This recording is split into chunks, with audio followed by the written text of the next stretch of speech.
Hi all, unboxing time.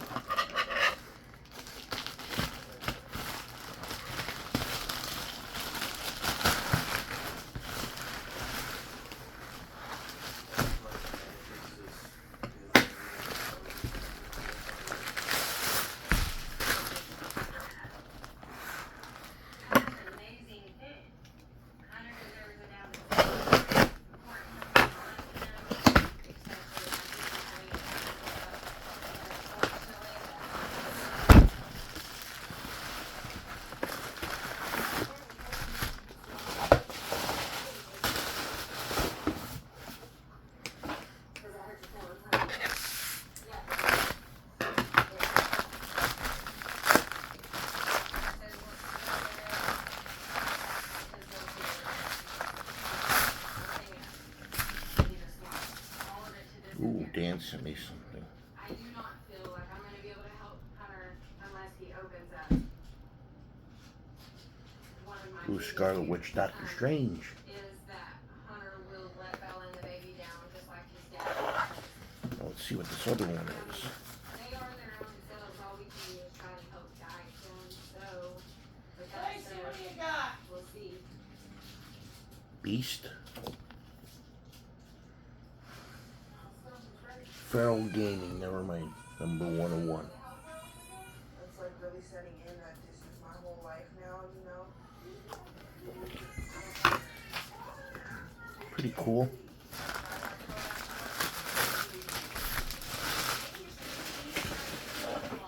One thing after another, she wants to criticize him.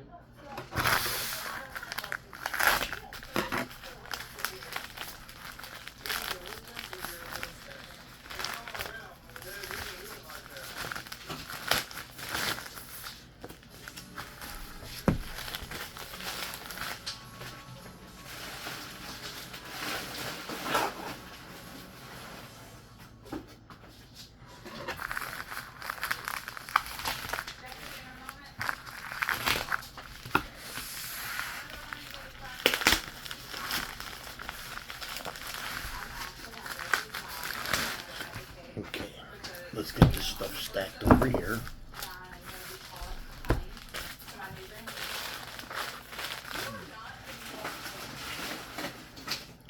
New Avengers, number 18.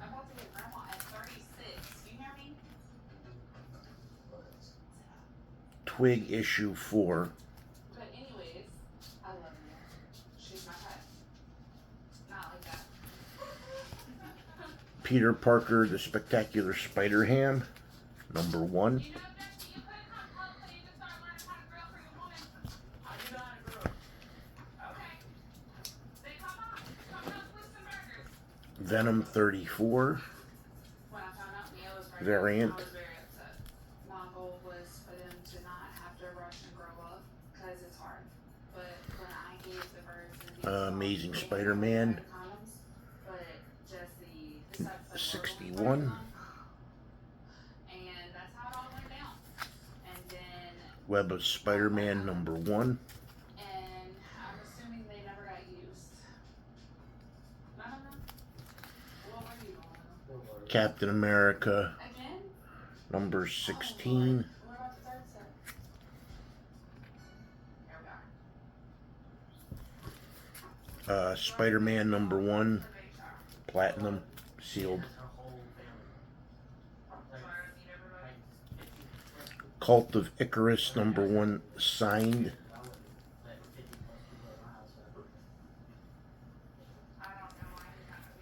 Thunderbolts versus Avengers, number 150. Signed 83 out of 120. Comes with a certificate from Dynamic Forces. New Avengers, number 16. Again, signed. Comes with a certificate. Daredevil 23, second printing. Hellstorm, number 10.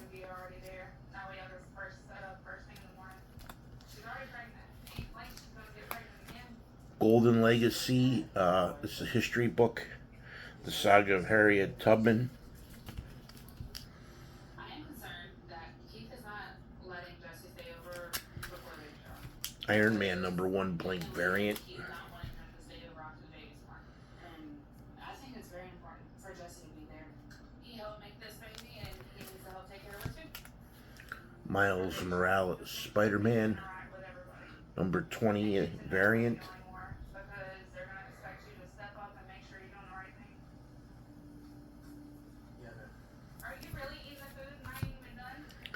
Static Season 1 #1. Can you go watch it? My goal for us grandparents, I would love for us to be on the same page. Maybe get to hang out, get to know each other. So that Miles Morales Spider-Man #28 But since Keith won't variant be there, edition. having a conversation with me as mom at the baby shower. And from what I heard about her, that should be His Virgin variant. I don't know what number it is. Amazing Spider-Man #9 not dependable. One variant minute edition. next minute she's not.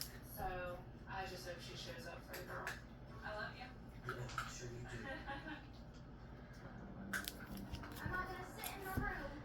Atlas Comics. The Brute #1. Wow, Atlas Comics Phoenix #1.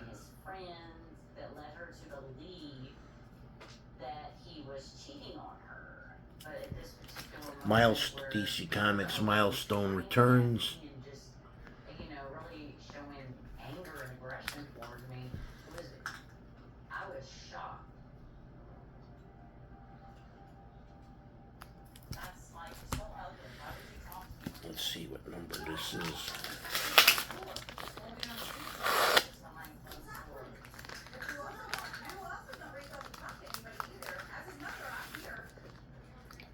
Gwenom versus Carnage #1 variant. This is actually insane. Well, what makes them think that I would talk to them about anything? it's always something with them. Honestly, they just disgust me. I mean, that's actually part of your responsibility to say, hey, let me pull you aside and let me talk to you. What is wrong? And that is everything I picked up. Don't know when I'll get other books. I'm gonna shoot a video of the attic. The attic's a mess because I haven't touched it in like 2 years. And of course the kids go up there and I gotta stop the kids from going up there because they take stuff, they move stuff. It's a mess. I actually have to redo a lot of the posters on the wall. Instead of having just 6 of those things hanging up, I have to put 10 of them so the frames will stay cohered. So I got a lot of work up there to do. And my left foot is still sore. My right foot, which I had a boot on for 4 weeks, that's starting to act up again. Kelly had her surgery last week. Her wound is healing up now. According to her doctor, it just looks beefy, which she's got packet every day with gauze, and it's closing up, which is good. I'm having pain like right under my rib cage here. If it bothers me tomorrow, I'm going to the hospital. Because who knows, it could be a pancreatitis, it could be, there's a couple things I looked up. Noticed it last night, I ended up coughing, and then I had a sneezing fit, and it hurt both times, and I was like, holy cow.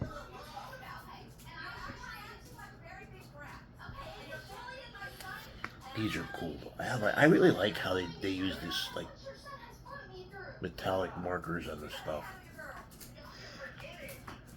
I mean, I don't have room to display them up. I would like to, if I ever add on. These are all getting framed and put up and displayed.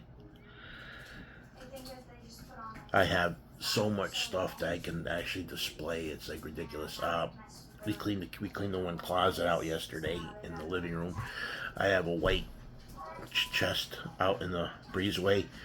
That is going to get emptied because Keegan broke one of the doors and it doesn't close right now, and it's like all the stuff that's out there can be brought in and put in the closet in the living room.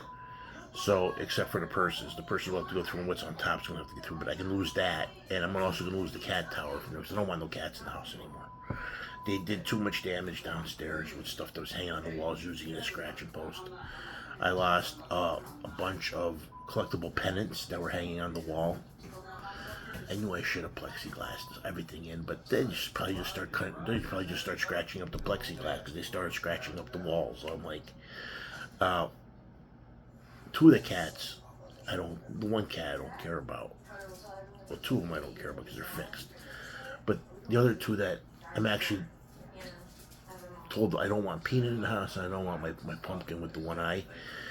Because Pumpkin don't use the litter box when somebody else uses the litter box, and we have 9 litter boxes. We had more, but they don't, these kids still are not letting, I mean, I got a cat that's not supposed to be in the house running around the house. Thank God the downstairs door and the upstairs doors are closed. But I don't want him in. I'm just tired of dealing with, these kids don't want to listen, they don't want to take care of their room. And the services that we had for them expired last week, and they even told them, said, you have to, because they complained about what the house looks like. Well, they're the ones who are destroying the house, the catamals and the kids. I'm glad I'm just like tired of dealing with it. It's like, you know, I feel bad for grandparents like me who get stuck raising their grandkids because their kids don't have the responsibility to take them. And the sad thing is, my stepdaughter, from her car accident, was a year or two ago. She was hit by a car crossing the street. Of course, she was crossing, not in a crosswalk. The crosswalk was actually like 10 feet from her on the right-hand side. And the guy hit her, and it was violent, and there was a lot of negative stuff. People were like, you should have died. And I'm like, I can see why, because my stepdaughter is not a good person. But she ended up getting 80 grand back in. She doesn't give us a dime, but she pays her boyfriend's child support. Yeah, so I love that. For like, Keegan's 10. We've had him since he was 2 months old. And Gianna is now 8, and we've had her since she was 4. Not a single dime of help from her. Everything's been on me and my wife's dime. You know, my disability payment, my workman's comp payment. My wife works crazy. She was working crazy hours. And people ask, you know, what's the one thing that keeps me? Well, there's 2 things in my house that kept me sane for the longest. I love my collection because it reminds me of my mom and everything that I loved growing up as a kid. That always kept me grounded. In fact, if I don't go upstairs, even just putting stuff away, to me it's not work. It's enjoyment, I would basically say. When something like that happens, he shuts down like me. You're depressed. I'm going to share something that You're done. back in December I tried to end my life. Is the best way to say it. That's a hard. I've been dealing with pain now for 20 years. Constant, always there, you know, can never get rid of it. Seen numerous doctors. In fact, I went to the Rothman Institute, those who actually worked at the time with the Flyers and the Eagles, and the guy told me I'll be in pain the rest of my life. And I'm just like, then last year I lost both Chihuahuas I had, and then I got in a big argument with my father. And that was the biggest thing, because the whole point we moved back to this area was to live in my mom and my dad's, my mom's parents' house that my mom and my dad bought when I was 2. And that house meant something to me, and it was supposed to go to my daughter. Well, my dad's new wife stuck her nose in and all kinds of crap, and they ended up, my dad sold it. And I didn't want it sold. I didn't want it constantly. Now, people know that my dad, you know, he's always, you know, complaining. Well, he doesn't really help me with comics at all. My dad's biggest thing was cards. And certain collectibles, like he helps me do stuff. Now he'll complain to me while we're doing it, like when we're plexiglass and all my cans in the wall downstairs. I don't know why you want to do this. This is gonna look terrible. And when I got done, oh, it looks really good, Joey. He did the same thing when I started ripping apart the bar and I wanted the plexiglass, the collectible glasses in the bar. Complained about it. After I painted the things and did the back and got the front, and he's like, it really looks really good. Well, in December, he told me the house was sold, and even beforehand, we went up there. Originally told me my daughter can live there with her boyfriend, because my daughter was hoping to get a job up there, because her teacher could have got her a job in the area. Well, she couldn't move up there, so she couldn't get the job. So my dad's wife, I won't even call her my stepmom, because I freaking hate her. She made the big thing about my dad coming down here and helping me do work, or when my brother was alive, going up there and helping my dad. Now, for years, my dad basically took all the bills up in Old Forge. So my dad was paying all my brother's bills. I let it go because that's how it always was. I was the responsible when my brother was the F up. Well, after he did that, I was pissed, because I was like, you know what? I can never talk to my dad, because as soon as I said something he didn't agree with, it was just an automatic argument. In fact, weeks ago, he called me up, and I haven't talked to him since the altercation. Well, that's not really true. I talked to him once, and I actually had an argument with him. And I told him, I said, I don't want to talk. He said, you can talk to me. I'm like, no, I can't, Dad. If I have a 10-minute conversation with my father on the phone, that's long. Now, I can sit there and talk to my buddy Al for hours. Anthony, Lou, forget it. I can talk to Lou. My friend and me and Lou, my wife makes fun of me and Lou when we get on the phone. We talk about everything, and I mean, hours go by. He'll keep me in touch with guys we played with basketball with in the day, keeps me in touch with my friend Dimmer. I love talking to Lou. In fact, yeah, my little one. That's one of the reasons why my wife bought me a new Chihuahua, because when Chico died, I was a wreck for months, because Chico always sat with me watching TV. I would never take him upstairs, and I would never take him downstairs. If he came down, but Lacey is hilarious. Lacey's everywhere I go, she goes pretty much. I took her yesterday to pick up the Star Trek comics. I'm downstairs. When I was downstairs cleaning the mess up, she came down and was sitting down there watching me clean. My wife thinks it's hilarious, and I'm glad. I'm like, but I still am tired of being in pain. It's like, people look, oh yeah. Like sitting right here, I've had this now for 20 years, and it's like, but with everything that went after, I just decided, I just saw all the pain meds that they were just sitting there on the thing, and I was like, frick it. Don't know why I did it. Still don't understand it. I see it. And even the therapist tells me, having the stuff that I enjoy, like this hobby and doing these videos, is good. It's an outlet. One of the biggest things too I miss about, I moved down here. I don't have all my friends that I did everything are up in Pittston. Anthony only lives a couple miles. I don't see him at all. I see him when he wants stuff, like when he wants to buy comics. He wants me to go to this Comic-Con coming up this Saturday, and I'm like, there's nobody going to be there that I really want. I don't have a lot. In fact, we just paid the taxes. We just paid our car insurance. So I'm like, I don't have the money to go in. It's $10 to get in. It's not like it's a lot of money to get in, but the whole point, I just don't understand why, you have to pay money to spend money. I mean, the dealers pay to pay the tables, right? I can see if you want to go see people and get autographs for free.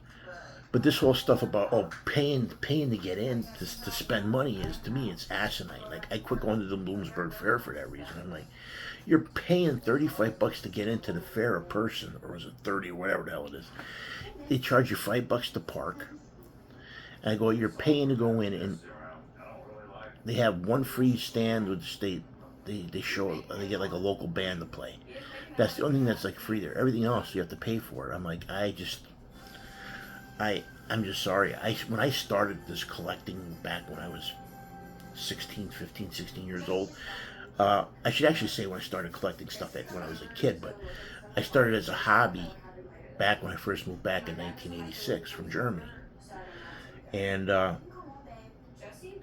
every show I went to was free to get in. I mean, I got Kurt Swan's autograph for nothing. The Star Trek show, I didn't want to wait in the line. I could have got Leonard Nimoy. I could have got Marina Sirtis from Star Trek. I just didn't want to wait in the freaking line for hours.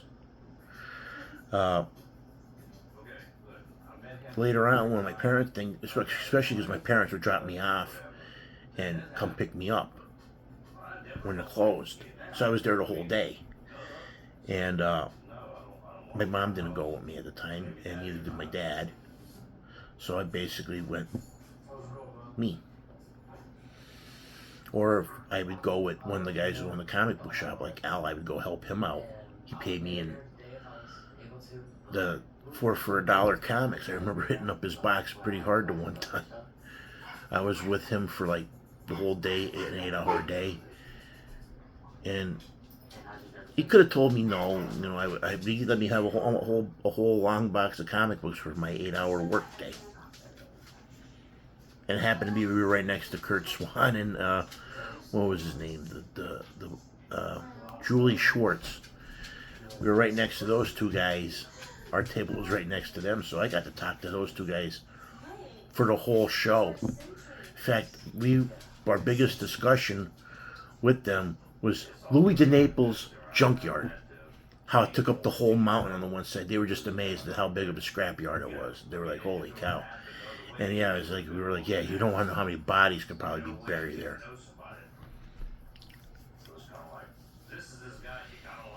But all the time, I just can't see. I just don't understand the mentality of people. Like, man, why I think it is because a lot of people now, they don't care if other people can't afford it. I saw a post about Free Comic Book Day. I don't have a comic book shop closer than the nearest comic book shop's 40 minutes to an hour away. Well, that's too big of a drive for me to go and come back, especially to spend some time walking around on asphalt, because that's one of the biggest things that kill me, is standing on concrete. It'd be a bit different. I went over somebody's house and there was carpeting, nice and soft stuff to walk on. But Free Comic Book Day, somebody posted about how people, they go and they'll get multiples of the issues. The next day they'll sell them. And I mean, like, what that bothers me about any type of the comic book, like, it's not even the toys. They should have, like, with Amazon, Walmart, and all this stuff, they have like all these third-party guys that come in. Anything that gets released, they should not let anybody else sell them on those sites till 1 year after the manufacturing.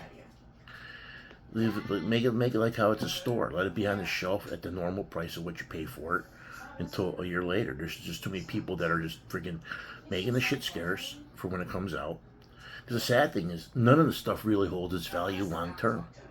Because what happens is most people are like, I want to collect the superpower stuff. Well, that superpower stuff might last, 5. And then after 5 years, it just goes back down. You're lucky you get what you paid for it. There's always going to be those figures that, and I still think that what they should do is all these retailers buy the toys. Say, listen, we're sick of these 1-in-1 case stuff. If 6 figures come out and we have a case of 24, you give me 4 of each figure. That's it. And I think that's how it should be. I mean, this whole crap, and I mean, I just don't, people like I like some guy just posted on the one Facebook page he bought a comic book collection off of somebody, and the guy made a killing. He ended up getting 8 copies of the first Deadpool, New Mutants, I think '98, whatever the hell it was. I mean, 8 copies. I'm happy with my one that I got. My one was stolen. Uh, Thank you, Spiro. I will always thank you for that. Uh, I got that from him. He sent it me from New Zealand. So basically my whole run was refilled again because I actually had all 100 issues. And then when I came here and I was going through all my books, I was missing 2 issues. And you know what? They were the first Cable and the first Deadpool. So I knew, my brother, he took it for drugs. Because I know I had them. Just like I'll never replace the NYX, the first X-23. I mean, there's a few books that I'm still missing that I wish the guy, like the first appearance of Constantine and Swamp Thing. A lot of stuff. I mean, a lot of stuff. But I just can't see, I'm acid. I'm like, why is stuff from the 2000 being worth more than 1960 stuff?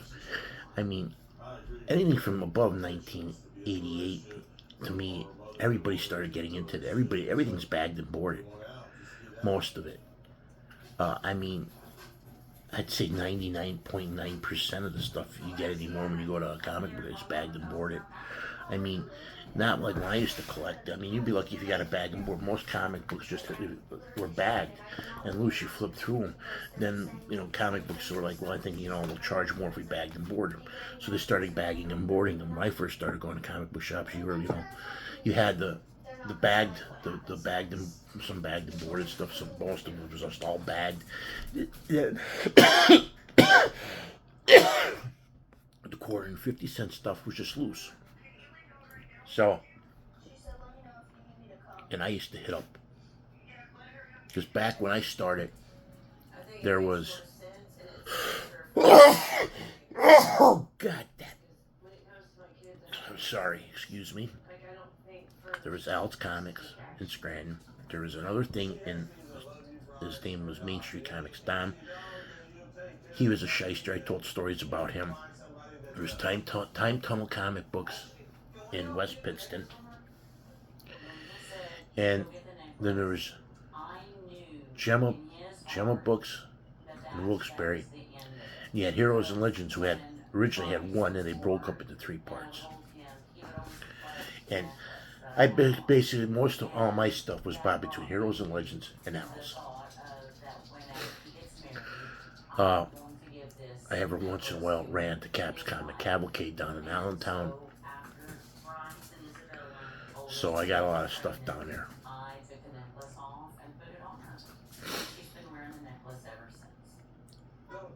But when you went, I just can't see the money like now. I mean, like some of the crate prices are nuts. I mean, a book comes out and like the Absolute Batman stuff. Like that just reminded me of the whole New 52 stuff. People are paying hundreds of dollars for a book. I'm like, I had a video. If you go and look on videos I liked on my channel, there should be a video with this black guy talking about he tried calling up. He wanted to know print runs. He sent letters to DC, Marvel, and Image, and not one of them would tell them the print run of a comic book series. Specific issues yet too. Because he wanted to know how many 1 in 10 variants, 1 in 5s, 1 in 20, and no one would tell him. Which makes me really wonder, what are the print runs? People are like, oh, Walking Dead #1 has a low print. Well, what is a low print run? If he wasn't able to get, that information from the man, how are these other people getting the manufacturer? What, from the people that sell them? Sold books is not printed books. And I always tell people that, and people are like, oh, I don't know what I'm talking about. I'm like, no, because back in the day, that's how they used to know how many books were, like a lot of companies through the stuff that showed up in your like your Wegmans, your CVS stores, like when they used to have the newsstand racks. They would go by, what was sold and what was returned. And a lot of the stuff that was returned that she would say that to me. wasn't destroyed. It was actually sold to third parties. Like when you go to, like, say you go to Sam's Club, not Sam's Club, Ollie's, and you get their, 5 books for $6 pack. That's all books that didn't sell. That's all stuff that was, laying around their warehouses. And trust me, there are warehouses out there that are holding thousands and thousands of books that haven't even probably been touched. In fact, back when I bought the house, I read an article somewhere in New Jersey. They were going through it, and they found 1960s books in there. They didn't say what there was any really major, but still, there's still stuff floating around that's sitting there in crates, on pallets and boxes stacked. So, to me, all that stuff, it's just crazy. Well, look at back when I used to go to the Five and Below, and they had the 10 books, the packets. I would get 10 comic books for like $5, right? So 50 cents in. I got a Moon Knight #1. I got a $10 book. I got a X-Men Classics #1. Honestly, I think it's a really good thing. Yeah, and this is the one. Yeah, this is one of the cats I like. This is my daughter's cat, Callie. Hi, Callie. Can you move, Callie, please? I guess not. So you can't move. I'll hold you. I love Callie, Cal. She's a good cat.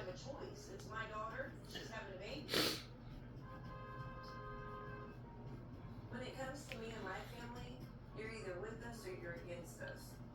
And if you're But against us, just get out of our way. it just goes, Get me out of here. just like all those. Oh, look, oh, there you go. Like yesterday, picking up those, those 14 books of Star Trek for $35. It can go wrong. I missed out though. Some guy, my wife just went from Forest. They sent her for a random drug test. She drives. She went to She went up some Hazelton, Hazel Township, which is like right next door. Somebody up there had a box of Big Little books for $40, and I was like, well, since you're gonna be up, I tried looking to send her the link to get in touch with. They sold, and I'm like, that price was good. There was something like 30 some Big Little books for $40, so it was like $1 something a book. In fact, the guy who I bought of has got 100 and some sad sack books that I'm hoping maybe I can afford to buy. Going back to the 50s, so I'm like, because I told him, I gave him the link. I sent him the link for this channel, and I told him about how many books I have and what I collect. He's like, and my dream to have the museum. I would love to set up a non-profit where I can just me make a living, where I can just do that and display everything and show everything off. Have the videos, start sitting back and reading, doing synopsises, and actually do everything for every series I posted up. Do a video where I discuss what's the the main gist of the whole series, who's the writer, the artist, everything in. The thing is, right now with how everything's going, if I didn't have the grandkids, I'd probably have a lot more time on my hands, because having them, and they both have special needs, it's more like behavioral problems, because they can't control their tempers, or they can't hear the word no. I can't get them to put their dirty laundry in the hamper, or when they go through their clothes, keep their clothes in the drawers. You can't even see the floor. I can't get them to keep doors closed, and it's like a constant battle of futility. I get very upset, and then I get in arguments with my wife, and it's just like, you know, I never grew up like this. This is basically my house. My mom and my dad's house was clean. Everything was in its place. I try to be that way, but I can't. I mean, I had all my board games downstairs. In order they take a board game, I got to go through all my board games that are out that they used to make sure all the pieces are there now. And it does bother me because I can't trust them to do stuff like that. Because like if I open up this museum, I mean, I got, like I said, I got over 600 board games. I got over a couple hundred puzzles. The sad thing is, I wonder if I would get any help doing this long term. Because, I always get these guys who are millionaires that have, like the one guy out here out in California who's got a Star Wars museum. He gets people send him stuff from all over the world. I'm like, but he can afford it. I get a kick out of it. They always say money goes to money. And since that's something I never have, because I spend, whatever dime I get that's excess, I spend to try to get this dream of mine going is basically the way it is. To have a complete runs and series. I've been working on stuff for decades. And my mom was one to help me out with a lot of stuff. And some of my friends, my buddy Lou, I mean, I got a lot of my toys from Lou. I mean, because like, I was thinking about this. I was like, if I ever did open up this museum, I'd actually have like stuff from like how I have my bar downstairs, the glasses. I'd actually take that bar and put it in like a restaurant, right? Have that behind the bar, and I'd actually keep the rest. I'd take all the collectible cans, like because I have the state 7-Up cans that I don't display, that actually make the United States. And I do want to get, I don't know if I got them yet or not, but I have to go look downstairs. But they also had a bunch of 7-Up cans that made Uncle Sam. It's going like this. So I don't know if I bought that or if I have this on my watch list to get the whole set, because I really have no place to put them. But all that stuff I would actually have a plexiglass. Same thing with like TV trays and lunchboxes. If I ever opened up a collectible museum, I would have that stuff like in a small like restaurant type deal part. Like they had the comic book museum up by Buffalo, the comic book restaurant that me, Hippie and Emsky went to. And Cougar Comics, when we went there the one time, we all met up in the Buffalo area. I would put all that stuff into the wall and display it like that, because that all deals with eating and drinking. TV trays you used to eat with your stuff on it, glasses you used to drink from, and lunch boxes you would take your stuff to school with and eat your lunch. So to me, I would have that in a restaurant setting, right? And I wouldn't go nuts with like having a restaurant, simple American, simple stuff like hamburgers, hot dogs, just normal, and try not to gouge. But stuff like that, and then all the other stuff that's like inside the house, and that'd be in the museum part. Of course, have a store for anything that's doubles that I get over the years, because I have like 10 long boxes of comics. I got all these sports card sets that are just sitting there. Nothing from the 70s and 80s. It's all like 90s stuff, the 2000s. So it's like nothing. I got a couple expensive sets, but that's about it. Doubles. I get a kick out of when I look at the marketplace though, and you get like a guy. He's selling the Error C-3PO card Goldenrod for $150. I'm like, I have the green card set, no stickers, just the card set, but it's got the Error C-3PO, and I want $80 for it, and I can't get rid of it. I've had it for years. I wanted $80 for years, because I priced the set when Goldenrod was $80. I'm like, you know what? Somebody will probably buy it for me if I have, the Error C-3PO card. You get the whole set of cards with that error in it. Of course, there's no correction. And to me, the hardest thing about that set, actually to me, the correction should be worth more, because I had a harder time finding the correction than I did the error card. I bought a wax box of those cards, years ago for $100, and I got something like 10 Error C3PO cards out of the box, which was a very good buy for me. But since I have all the original Topps normal size cards done, I got to work on. I didn't realize yesterday how yesterday was May the 4th day, and I got Star Trek cards, my Star Trek comics. That was the funny thing. I just realized that after I posted it. But yeah, I know today was May the 4th day. I should have got Star Wars comics instead of Star Trek, but that was what the guy had. I did send the guy a message down by Philadelphia. He had all the original metal, all except for the TIE Bomber. He had them all up, and some were missing parts. But I offered, asked him if I paid the shipping. I mean, he wouldn't even said no. Because I'm like, first of all, it's a 2-hour drive for me to go pick them up.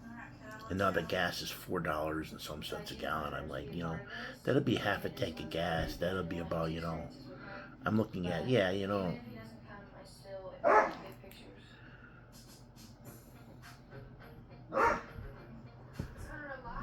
if they were $100, I'd probably be like, yeah, it's worth it. But it's not at 150. Then I have to figure in the gas and my time going down there and back. And then finding the 4 missing pieces for the ships that were missing the pieces, which 3 of them I can get on eBay. Probably the 4th one I can get on eBay if it ever shows up. It's like the Star Destroyer didn't have the little Rebel blockade runner. He had a pair of X-Wings that were missing the cockpit hood, and the land speeder didn't have its windshield. And they're always up on eBay as parts, so I was like,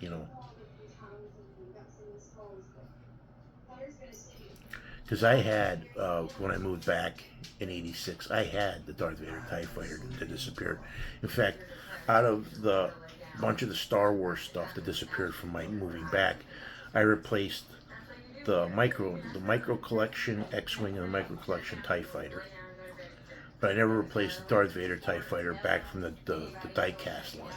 Because that was the only die-cast one I had, and my Aunt Helen bought that for me at J.C. Penney's.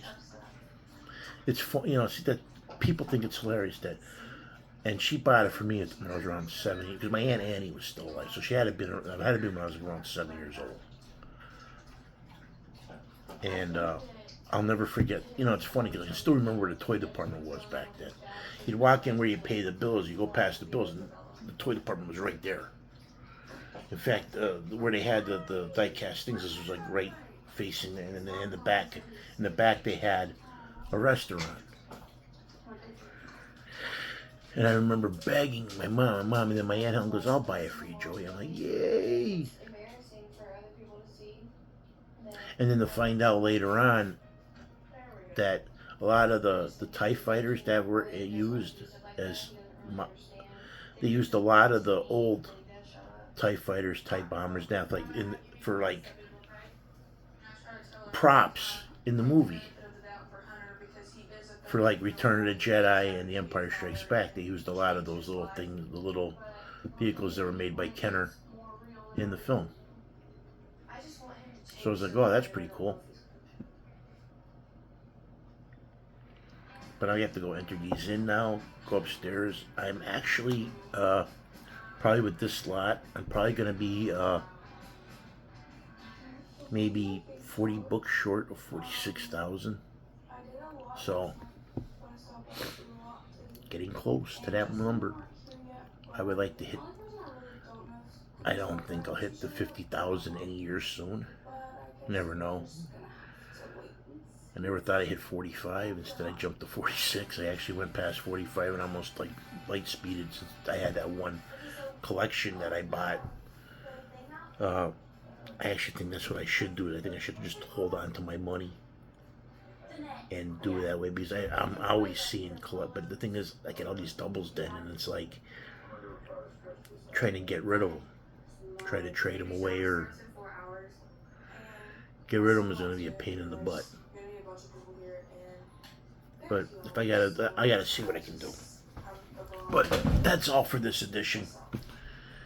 And as always, I thank everybody out there for viewing and subscribing and liking my videos.